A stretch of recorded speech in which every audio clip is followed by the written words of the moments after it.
Alexander's story.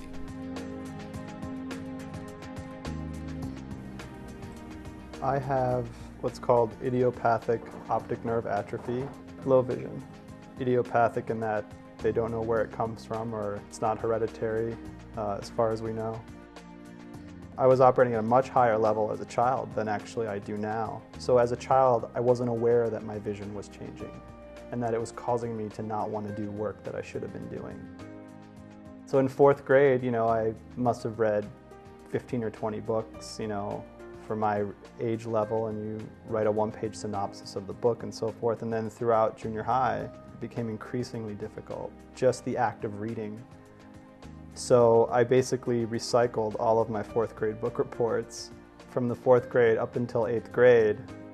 Finally, in eighth grade, I had a very caring and perceptive teacher. I tried to report on Dear Henry, I think was actually the book, Beverly Cleary book, which is clearly a fourth grade reading level book. And I stood up to give this book report, and she said, "Are you telling me that you read this book?" She said, "My son read that book and he's in fourth grade." I said, "Well, that's when I read." So I made no attempt to conceal my deception at that point. I was like, well, you caught me, but what of it? What am I supposed to do?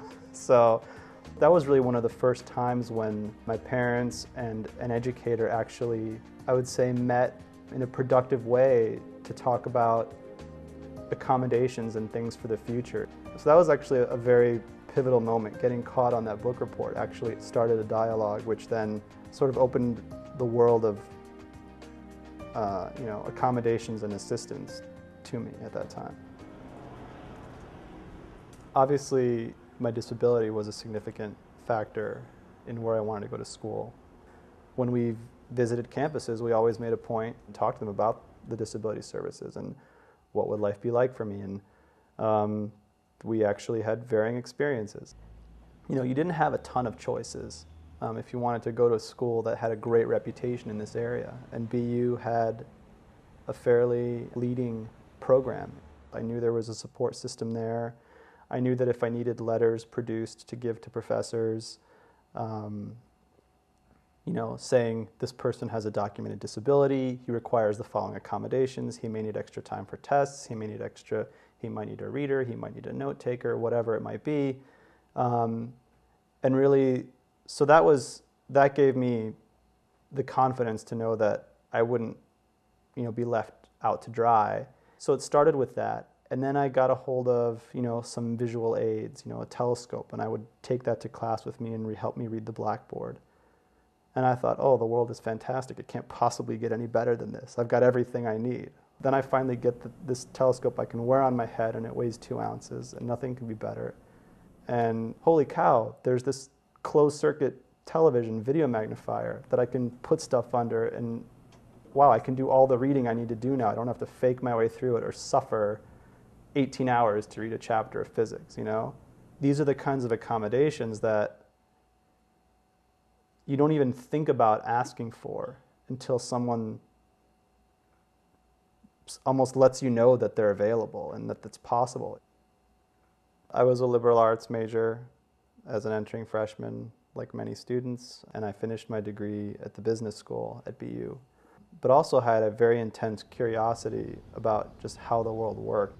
I started to look at things like televisions and toasters, and it made me very disturbed that I was using all these things and had absolutely no knowledge as to how they worked. And it made me uneasy, like being in a world that I couldn't explain. I decided to go back and study engineering. So I went back coincidentally to BU and studied electrical engineering, and subsequently was recruited by my current employer, and that's where I am today.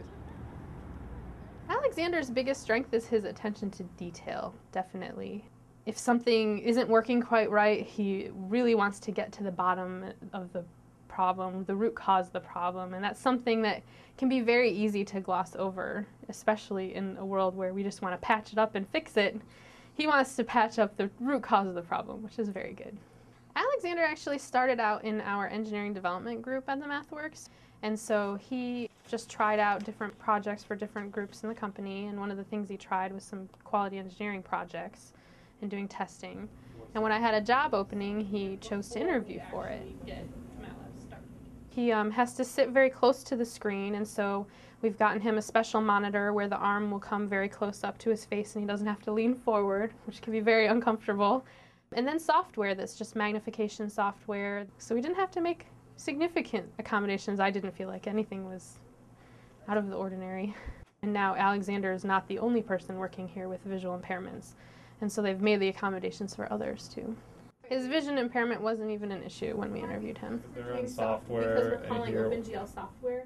I would never hesitate to disclose. I know in my current position, where I've been for 3 years since I finished grad school, it just never came up at any part in the interview process, because I was never asked to do anything, in the interview itself where I became relevant. But once they made me the offer, and I accepted it, and then I had a conversation with my future manager, and I said, these are the things that I would require. He said, okay, no problem, just give me a list of the things you might need. We look at people as a good investment. The person that we hire, we know they can do a really good job. It's worth the investment to keep them here and get them doing that job. And Alexander has definitely been worth the investment. We work well together. For more information on your rights and obligations under the Americans with Disabilities Act, call us at 1-800-949-4232, voice or TTY, or visit us on the web at www.newenglandada.org.